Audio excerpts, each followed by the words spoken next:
telescopes and stuff to measure the different. That there's no aliens. Huh? That there's no aliens.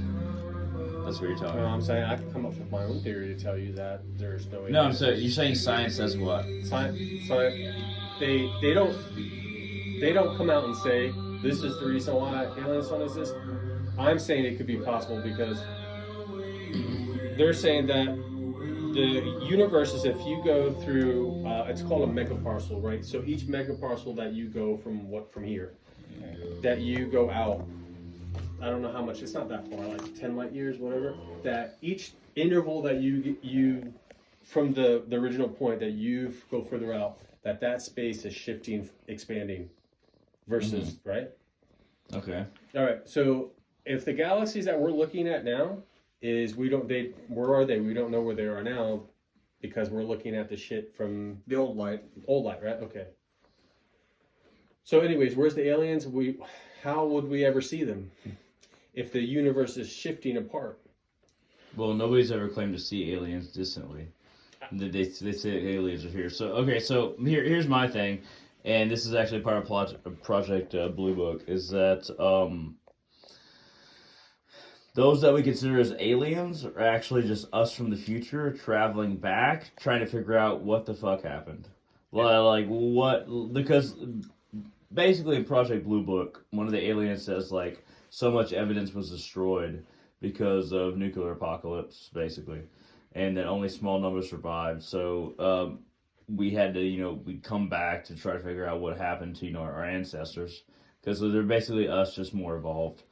Those are the ones that I think that we usually see. Now, transdimensionally, there's transdimensional aliens, I believe, as well, that not travel in space and time per se, but travel from dimensions. Basically, they just change the frequency of their vibration to a certain degree that they shift into another dimension. They can stay in the exact same place, because ultimately, we as individuals, we exist on multiple planes at once.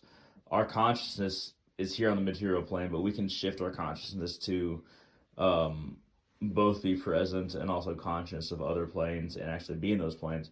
But even if we don't do that, eventually that's going to be forced upon us, to where when we die, we don't go somewhere else. We vibrate in a different way. And then we come into a different dimension. We come into a different realm. It's not that we like travel like by walking or by boat or by car or anything. It's that once we die, we start vibrating in a way that brings us to where we were most attuned to on the deepest level. Does that make sense? Yes. And it's so weird because a lot of people's idea of aliens is that they're not us, but they damn well could be us, as well as we don't know exactly what alien technology is out there as far as like other species that have no contact with us. We don't know what they can do. Okay. Like what we can conceive of doesn't necessarily confine the fabric of reality to a certain standard. The standard could be much higher than we can imagine. I would say that you said something about aliens being like us, right? Well, I mean, I think most of the aliens that we see are usually just us from the future trying to come back and figure out what's going on. Well, here's the thing in the equation that scares me is that we're so violent that, okay, I wonder if there's like a change, a shift in the spectrum, that the more advanced you are as a civilization, the less violence you probably get, right? Yeah, we're still not advanced enough to where our stupidest members of society are less violent enough not to cause problems for everybody else who would exist in peace.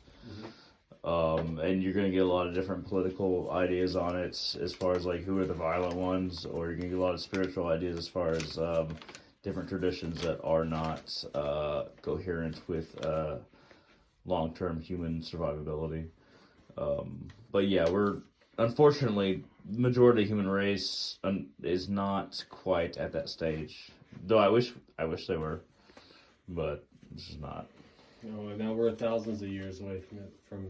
I don't think it will ever exist. I think there will always be an element of risk that the more advanced the civilization gets, the more it wants to, the more easy it is to destroy it. Like obviously, 10,000, 100,000 years from now would be really. I think we'll morally evolve. I like Hunter's definition of advancement, like the value you place on consciousness, a conscious being. Perform like many miracles.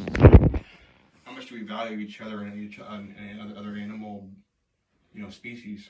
Yeah, because the value that we place upon our existence in relation to other beings, as well as beings existing in and of themselves and not reliant upon us, and more reliant upon just basically their existence that has nothing to do with us.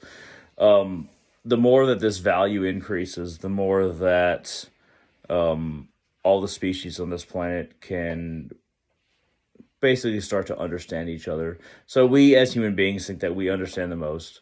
And, in certain ways that we do. We're very dominant species on this planet for sure.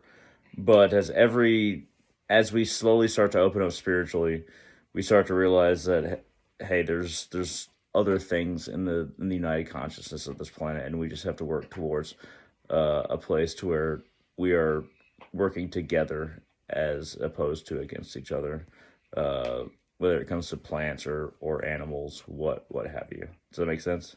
Yeah, it does make a lot of sense. And then it's going to be a long road. It's going to be a painful road because we're still very egotistical, human beings are. But we're going to get there eventually. It'll take a little bit of time, but we'll get there eventually. Let's hope that we don't completely fuck the planet before then. But there's definitely a possibility.